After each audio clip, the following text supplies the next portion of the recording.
tapioca.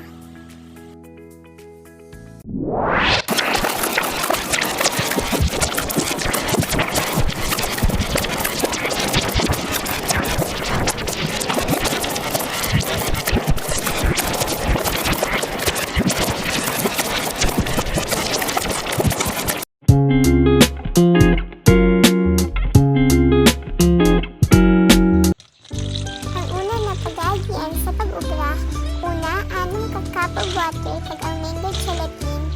Mix well pero hindi magbuo-buo ang gelatin bago iniibutang sa mahinay na kalayo kag hulaton nga magkulo.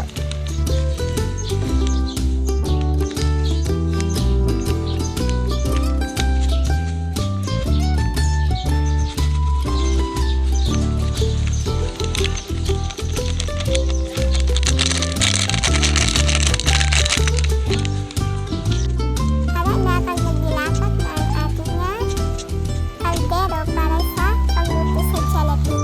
Habang gahulat kita, mag-slice na kita sa mangga. Set aside ang mga buto. Sa pagkuha sa ulo sa mangga, gamit ang tunaw nga baso, ang hapos na paraan sa pagkuha sa mangga.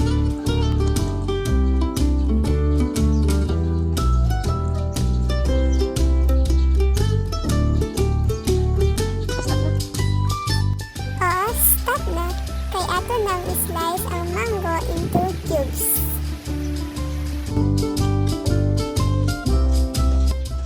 Sa tapioca pearls naman, may ara na kita nga mabakal sa merkado nga luto na.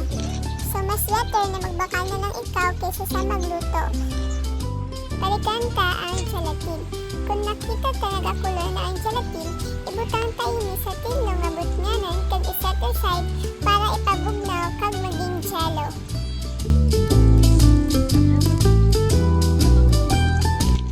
Ang cheese kay optional lamang. Para sa mangga, ang cheese slice into cubes.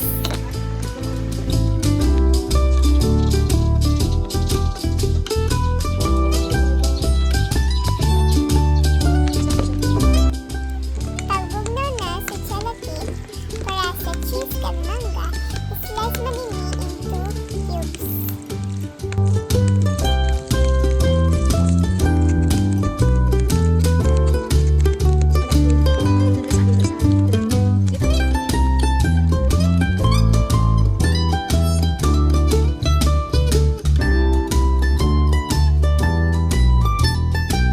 Sa isa ka butnganan, pwede bowl na dako ay tupperware sa mga sharing kuneta, ibutang ang tapioca pearls, isunod ang mango gelatin, kag ang slice na mangga.